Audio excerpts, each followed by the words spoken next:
My wife Olivia and I had been living a seemingly blissful life together. Sure, there were occasional squabbles, but they were usually over trivial matters. For example, she once got upset when I forgot her mother's birthday. I quickly made amends by sending her mom a bouquet and buying Olivia a new pair of earrings.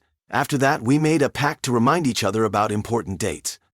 But no fairy tale lasts forever. It all began in early summer. I came home to find Olivia bustling around the kitchen, setting the table.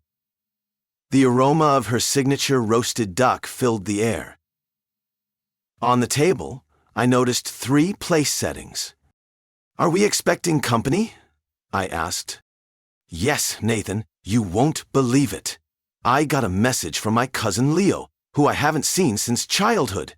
He's passing through town, and I invited him over. He should be here any minute," she replied, her cheeks glowing with excitement. "I don't remember you ever mentioning him." "Do you have any pictures of the 2 of you as kids?" I asked as I headed toward the bathroom. "Let me check," she called after me. A few minutes later, she was flipping through old photo albums, her brows furrowed in concentration. "I guess they're all at my mom's place.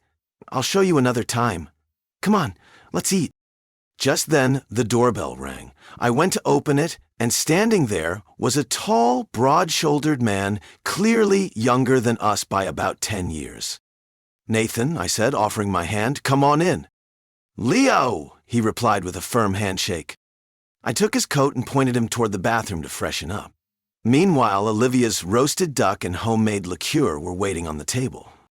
"To family reunions," I said, raising my glass. As we talked, I learned Leo worked as a manager for a construction firm and was in town to scout locations for a new housing project. Olivia barely took her eyes off him the whole evening, constantly smiling and piling food onto his plate. Leo stayed the night. Sending him to a hotel so late seemed rude. "You've come alive since he arrived," I teased Olivia as we lay in bed. "It seems like his visit has really lifted your spirits." "Oh, you have no idea," she replied with a nostalgic sigh. "It's like reliving childhood memories." The next morning over breakfast, I offered to drive Leo wherever he needed to go. "Thanks, but I'll call a cab. I still need to find a place to stay," he said. "Why not stay here?" Olivia chimed in before I could respond. I saw no harm in letting him crash with us for a bit, so I agreed. But as the days passed, things started to feel off. One afternoon, I came home earlier than usual and ran into Leo in the hallway, shirtless, heading to the bathroom. He quickly shook my hand before disappearing. Meanwhile, Olivia had locked herself in the bedroom. "Can I come in?" I asked.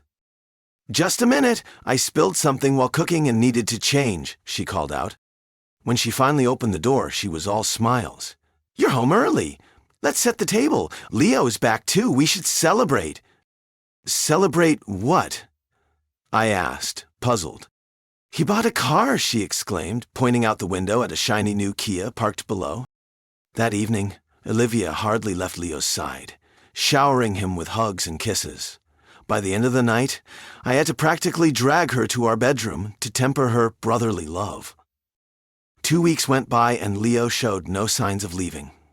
Then one day, during lunch at work, I decided to drop off some mandarin oranges at my mother-in-law's house.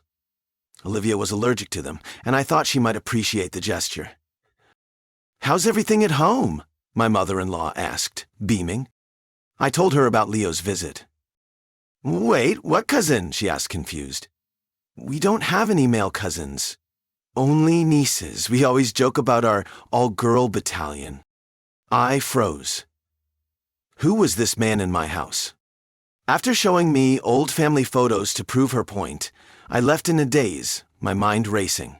When I arrived home, strange noises were coming from our bedroom. I tiptoed to the door and peeked inside. There was Olivia with Leo. Fury boiled over. I grabbed Olivia by her hair and shoved her aside. Leo stepped forward, but I landed a punch square on his jaw. Throwing his clothes at him, I shouted for him to get out. He smirked as he gathered his things, wiping the blood from his lip, and left.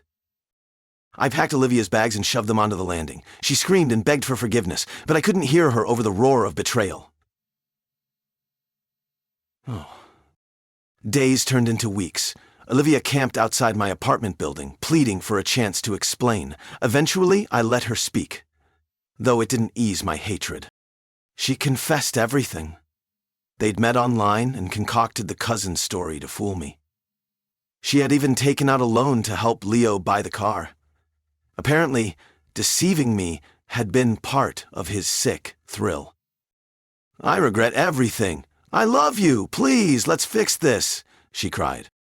But I couldn't forgive her. I told her to leave me alone and never come back. To this day, I don't understand how she agreed to such an adventure, or what she hoped to gain in the end.